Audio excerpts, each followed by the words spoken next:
महर्षि भृगु ब्रह्मा जी के मानस पुत्र थे। उनकी पत्नी का नाम ख्याति था, जो दक्ष की पुत्री थी। महर्षि भृगु सप्तर्षिमंडल के एक ऋषि हैं। सावन और भाद्रपद में वे सरस्वती नदी के तट पर ऋषि मुनि एकत्रित होकर इस विषय पर चर्चा कर रहे थे कि ब्रह्मा जी, शिवजी और श्री विष्णु में सबसे बड़े और श्रेष्ठ कौन है।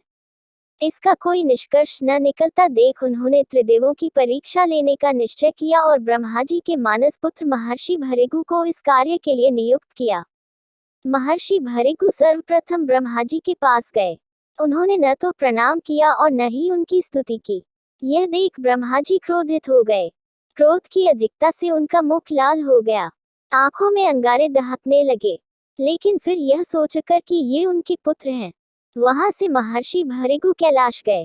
देवाधिदेव भगवान महादेव ने देखा कि भृगु आ रहे हैं तो वे प्रसन्न होकर अपने आसन से उठे और उनका आलिंगन करने के लिए भुजाएं फैला दी। किंतु उनकी परीक्षा लेने के लिए भृगु मुनि उनका आलिंगन अस्वीकार करते हुए बोले, महादेव, आप सदा वेदों और धर्म की मर्यादा का उल्लंघन करते हैं। दुष्टों और पापियों को आप जो वरदान देते हैं, उनसे सृष्टि पर भयंकर संकट आ जाता है। इसलिए मैं आपका आलिंगन कदापि नहीं करूंगा। उनकी बात सुनकर भगवान शिव क्रोध से तिलमिला उठे। उन्होंने जैसे ही त्रिशूल उठाकर उन्हें मारना चाहा, वैसे ही भगवती सती ने बहुत अनुनय विनय कर किसी प्रकार से उनका क्रोध शांत किया। इसके बाद भृगु मुनि वैकुंठ लोक गए। उस समय भगवान श्री विष्णु देवी लक्ष्मी की गोद में सिर रखकर लेटे थे।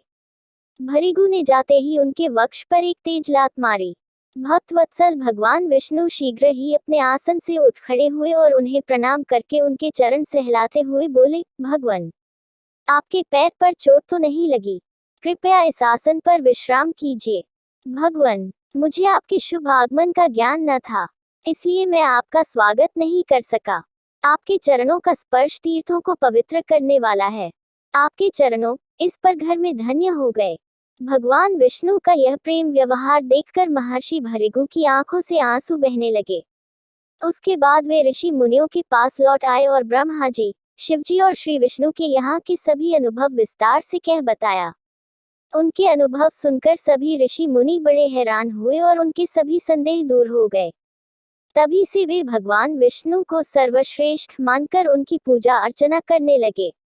वास्तव में उन ऋषि मुनियों ने अपने लिए नहीं, बल्कि मनुष्यों के संदेहों को मिटाने के लिए ही ऐसी लीला रचा था। अगर आपको यह वीडियो पसंद आया हो तो हमारे चैनल को सब्सक्राइब करें।